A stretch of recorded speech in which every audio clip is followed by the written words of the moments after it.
Thinking about grabbing these wireless earbuds? Let's dive into the Ycom Nova X and find out if they're a steal or just a flat-out scam. First impressions matter, right?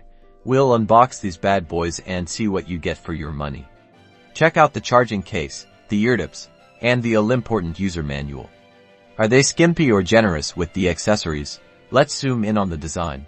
How do they look? Do they feel cheap or premium? Build quality is a big indicator of whether these will last beyond a month. Fit and comfort are key. How do they feel in your ears? Are they snug enough for workouts?